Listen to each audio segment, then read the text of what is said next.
تعالوا بينا نعمل فراخ مشوية طعمها تحفة. عاملين الرز الجميل ده مع بعض في فيديو سابق. هنزل لكم ان شاء الله الفيديو في اول تعليق، وتعالوا نشوفوا بقى. بصوا الطراوه وبصوا الجمال بجد، هناخد احلى تتبيله وكمان احلى طعم وسريعه جدا جدا.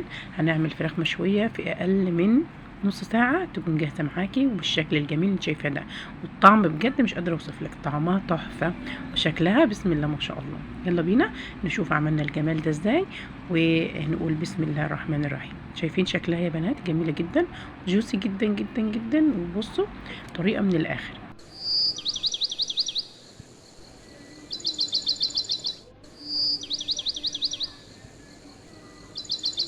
اول حاجه طبعا هنعمل التتبيله. هحتاج للتتبيله مستردة، حوالي معلقتين مستردة، معلقتين من صلصه طماطم، ومعلقتين من الزبادي، وعندي مجموعه من التوابل. عندي توم بودره وبصل بودره وملح وفلفل وبابريكا وبهارات فراخ وكمان زعتر.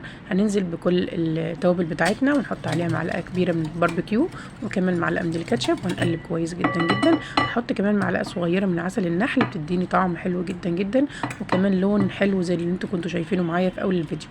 نزلت بقطع الفراخ المغسوله كويس جدا جدا. انا بجيب الفراخ، بجيب الفرخه وبشيل منها الصدور وبقيه الفراخ زي ما انتوا شايفين كده. بطلع منها بقى كل الفخاد والاجنحه كلها، بتبقى طبعا حلوه جدا جدا في الشوي. تمام يا بنات، قلبت كويس جدا. وبعدين هنغطي بقى عليها بالاسترتش، وبعدين هنحطها فين؟ هنحطها في التلاجة لمدة ساعتين اقل حاجة. لو طبعا تبات عندك في التلاجة من بالليل تكون طبعا احسن بكتير. كده خلاص التتبيله وغلفتها بالاسترتش. هنروح بقى نحطها في التلاجة علشان كل قطع اللحمه بتاعتي تتشرب من التتبيله وتبقى حلوه جدا جدا معايا. زي ما قلت لكم، كل ما قعدت كل ما كانت احسن.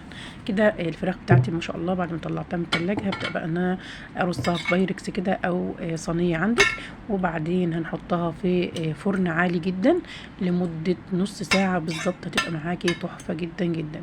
عايزه اقول لكم ان الطريقه سهله جدا وبسيطه يا بنات. تنفع طبعا تتبلوها وتعينوها في الفريزر، تحتفظوا بها كده في الفريزر. تطلعوها في اي وقت، تحطوها في الفرن، ويبقى الاكل بتاعك سهل وبسيط وجاهز معاكي في منتهى السهوله.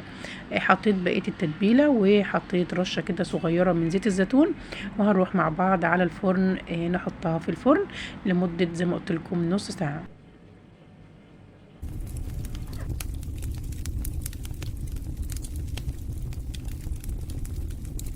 وزي ما انتم شايفين بسم الله ما شاء الله الفراخ بتاعتنا طلعت من الفرن بعد نص ساعه بالظبط. فرن عالي جدا جدا، اخدت معايا اللون التحفه ده وكانت طريه جدا وجميله.